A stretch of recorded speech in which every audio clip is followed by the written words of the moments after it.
भगवान के अवतार, उनकी शिक्षा हमें पूर्ण रूप से समझनी चाहिए।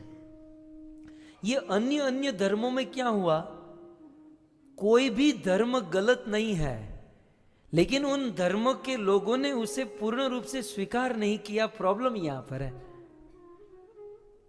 हम लोग देखते हैं जीसस का जब जन्म हुआ उस समय सिचुएशन कैसी थी।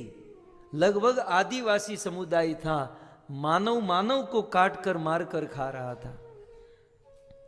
और उस समय जीसस ऐसा कहते, no onion, no garlic, no chai, no coffee, तो जीसस को ही मार देते।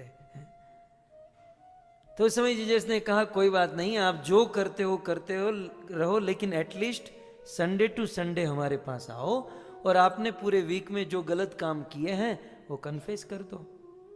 धीरे धीरे बोलोगे तो एक प्रैक्टिस होगी, एक आदत होगी, एटलीस्ट स्वीकार तो किया कि हम पाप कर रहे हैं।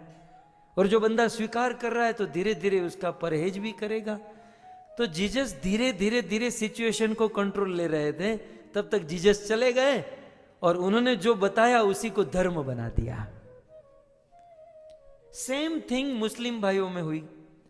मोहम्मद पैगंबर बड़े ज्ञानी थे, वो सब कुछ जानते थे, लेकिन जहां मानव को मारकर काट कर खाया जा रहा था तो पैगंबर साहब ने क्या कहा, कोई बात नहीं, जो करते हो करो, लेकिन पशु को हलाल करके खाओ।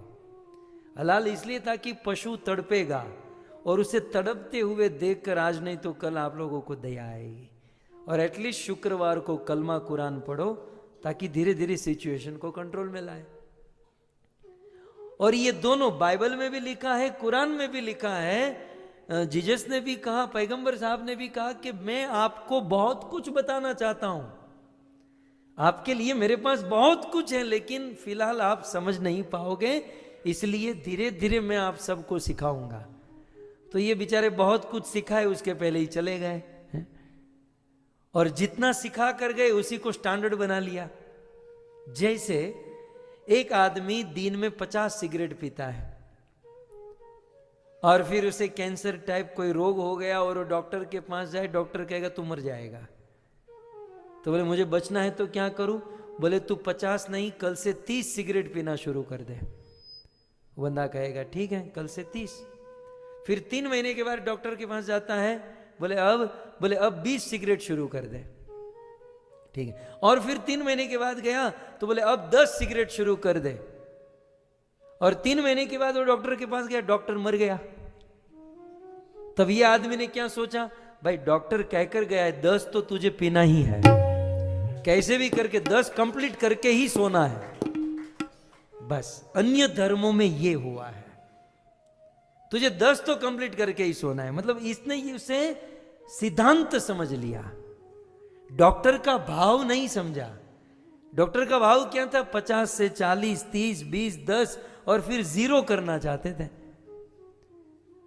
तो पैगंबर साहब और जीसस दोनों धीरे धीरे सिचुएशन को कंट्रोल में ले रहे थे। 2000 वर्ष पहले की बात है, यहां 1500, वो 2000। तो धीरे धीरे कंट्रोल ले रहे थे, लेकिन वो कंप्लीट धर्म को कहे उसके पहले ही चले गए। इसलिए उन्होंने जितना धर्म सिखाया उसी को उन लोगों ने कंप्लीट मान लिया। सेम थिंग बौद्धिस्ट में ऐसा हुआ। तो मैं अक्सर कहता हूं ये धर्म कोई गलत नहीं है, चाहे मुस्लिम धर्म हो, क्रिश्चियन हो, बौद्धिस्ट हो, गलत कोई नहीं है, लेकिन अधूरे हैं, कुछ अपूर्णता है। आपको कंप्लीटनेस कहां मिलेगी? हमारे सनातन धर्म में। सनातन धर्म परिपूर्ण धर्म है। ये पूर्ण धर्म, यहां सबके लिए सारी बातें सनातन धर्म में आपको मिलेगी। और हमें तो गौरव लेने जैसी बात यह है कि इन सारे धर्मों का आधार उनका ग्रंथ होता है। जैसे क्रिश्चियन धर्म का आधार है बाइबल, मुस्लिम धर्म का आधार है कुरान, और हिंदू धर्म का आधार है भगवत गीता। यदि प्रश्न किया जाए ये ग्रंथ किसने लिखे, तो बाइबल जीसस ने लिखी। जीसस ने बाइबल में लिखा, I am not a God, I am son of God. अब बाइबल पढ़िए जिसमें क्लियर लिखा है कि मैं भगवान नहीं हूं, मैं भगवान का बेटा हूं। पैगंबर साहब ने कुरान में लिखा कि मैं अल्लाह नहीं हूं, मैं अल्लाह का पैगाम लेकर आया हूं, मैं उनका दूत हूं, एक मैसेंजर हूं। सो मुस्लिम धर्म का धर्म ग्रंथ है कुरान, किसने लिखी? भगवान के दूत ने। क्रिश्चियन धर्म का धर्म ग्रंथ है बाइबल, किसने लिखी? भगवान के पुत्र ने। लेकिन हमारे सनातन धर्म का ग्रंथ है भगवत गीता, किसने लिखी? स्वयं भगवान ने। यह गौरव है हिंदू धर्म का, स्वयं भगवान ने। यह स्वयं पद्मनाभस्य, ये पद्मनाभ भगवान कृष्ण के मुख से निकला हुआ ग्रंथ है। एक बार बेटा गलती कर सकता है, एक बार मैसेंजर दूध भी 19-20 हो सकता है, लेकिन स्वयं भगवान, जिस भगवान के मुख से गीता निकली है, ये वो ग्रंथ है भक्तों।